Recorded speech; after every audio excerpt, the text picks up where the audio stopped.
People always mistake me for like Jacob Elordi is a big one. People like constantly are like coming up to me and being like, Jacob. And I'm like, guys, it's not Jacob, it's Tuck, T-Dog. Or sometimes I'll get like Brad Pitt, which was like super annoying. They're like, Brad, and they take pictures of me and it's like, sometimes I'm like, guys, that's enough.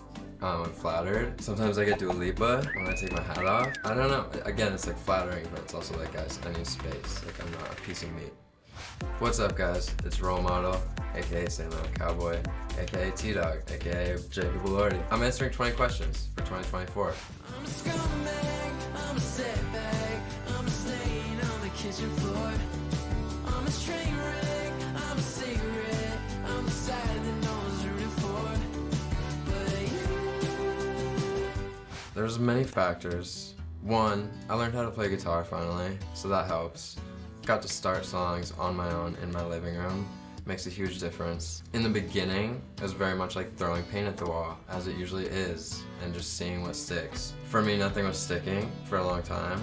I think I got to a point where I was like very homesick. Was just looking for anything that reminded me of home and gave me comfort, sounded like home, was listening to a lot of music that felt like home. And so I inevitably, that bled into what I was working on and tried to make an album that gave me the same comfort that those albums did that I was listening to while making it. I think everything I listen to kind of sounds relatively the same. I feel like I gravitate towards that like warmth. So like Kurt Vile, Golden Hour by Casey Musgraves has always been on rotation. Number one. A lot of older music, Neil Young, We're on Drugs, the new Lizzie McAlpine album, great example of like warmth and summery, organic instruments and everything, and all that stuff inspired me along the way. Obviously there's healing powers and things about music, especially like writing it also. It's very much your journaling and showing your journal to the whole world. But I think just listening as like a fan of music, it does things, and I tend to listen to a lot of things that like calm me down. I love Brat. That doesn't do that for me. It makes me start shaking and gives me goosebumps, which is great. And sometimes there's times for that. But me personally, I listen to a lot of things that like calm me down and feel like a hug. So yeah, I think there's definitely some power behind music and emotional effects. Hey, well that's alright, you'll do better. Nothing lasts always forever. I wish I could pull it together, babe. I'm sorry, but I'm deeply still in love.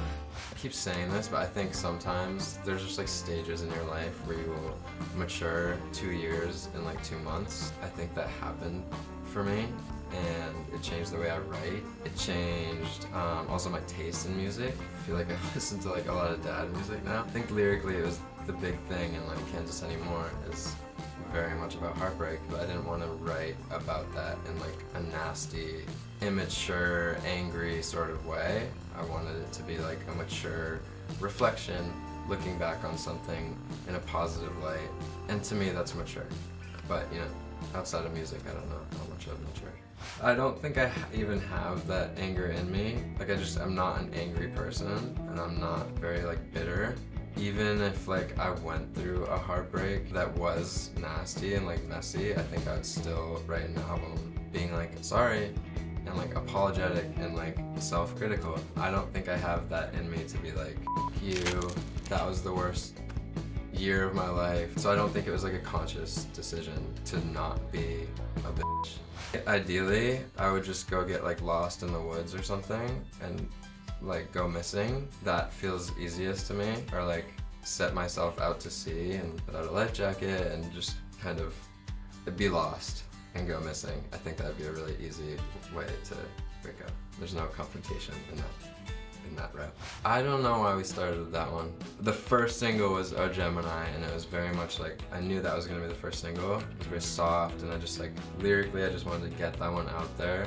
Be like, hey, I've grown up a little bit. And then follow that up with Deeply So in Love, which I feel like I wanted to show a little bit more of the album, which is honestly, as sad, I guess, as some of the lyrics are, it's a fun album. It's very summery, windows down, and so I wanted to kind of show that side of the album as well. Also, I love that song, and it's probably the closest thing to like a radio-friendly song we had, so why not start off with it, you know? I almost cut out, see, like Slut Era Interlude was like the one that I was on the fence about for a long time, just because this whole thing was about maturing, and then to have a song called Slut Era Interlude felt like a contradiction, but I love the song, so I was torn. And then at some point I just, you know, it ended up being in like finding its perfect spot in the album and making sense and being almost like a transitional thing from Deeply Still in Love to So Far Gone, so we kept it. But I was very on the fence with that one. While on tour or just like in general, day to day, like I still have like my best friends that I grew up with. We've been friends since kindergarten, and I talk to them every day, and whether I'm on tour or not. We FaceTime, and I'm a big FaceTime guy. If you call me, I'm not gonna answer. I FaceTime, always. That's how I keep in touch. Don't know why. I might just like to see myself too much. It might be an ego thing.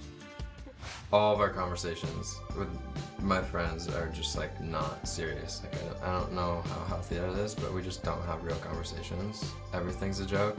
Everything's laughed. We like shower together on FaceTime, and we put our phones in the shower with each other, and we shower together. So it's all fun and games. T-Dog, I gave that to myself. I give myself nicknames on the internet, but I was lucky enough to avoid that in high school. Me dressing up as Elvis as a child, if I really like want to think about it and analyze it, like maybe that was like this version of me popping out a little bit when I was a kid, but also like fully this career path was not in the books until way later in my life. So that was, again, me wanting attention probably. I don't know how much it had to do with my career now, but maybe if you want, you know, it could be a cute story. I remember a long time ago, I had the pleasure of like meeting Mac Miller and like being around him for a short period of time. I just remember him like semi-coaching me on social media and just being like, don't show too much of your life. It's cooler to be a little bit secretive here and there.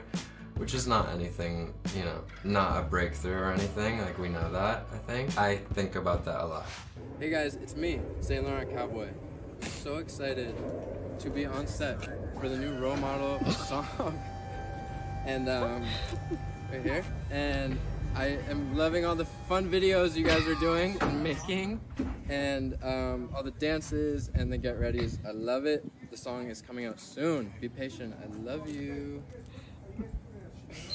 Saint Laurent Cowboy came about because I love social media and I love TikTok, and my label had nothing to do with it, like did not want me to, you know what I mean? Like this was my idea, 100%. I love TikTok, I love getting closer to my fans and growing a community and a fan base and being connected with them. You know, that was, again, my idea, no one's forcing me to do that. I love TikTok. As of recently, I've been seeing people taking our Look at That Woman billboards, posters off of the wall around LA and New York, and it's a mirror, it's a literal like mirror, and it says Look at That Woman. And so people have, I don't know if we thought that through, but people who need mirrors in their apartments are taking the mirrors. And I have been seeing videos of that, which is, I support it. I didn't think it through, but I support it. Keep it up. Yeah, no, I don't have hobbies, so. Again, I love TikTok and I love community, so honestly, like anything that relates to that or gets me closer to my fans. I've watched people, like I've watched people, a lot of the early days, like before I even really like dated or was like in a relationship, a lot of the songs I would write were like based off of relationships that I was like watching from a distance or that were nearby or whatever. So I guess like people watching, but also just like being judgmental about people around me and their relationships, which makes me sound nasty. Now, I don't know.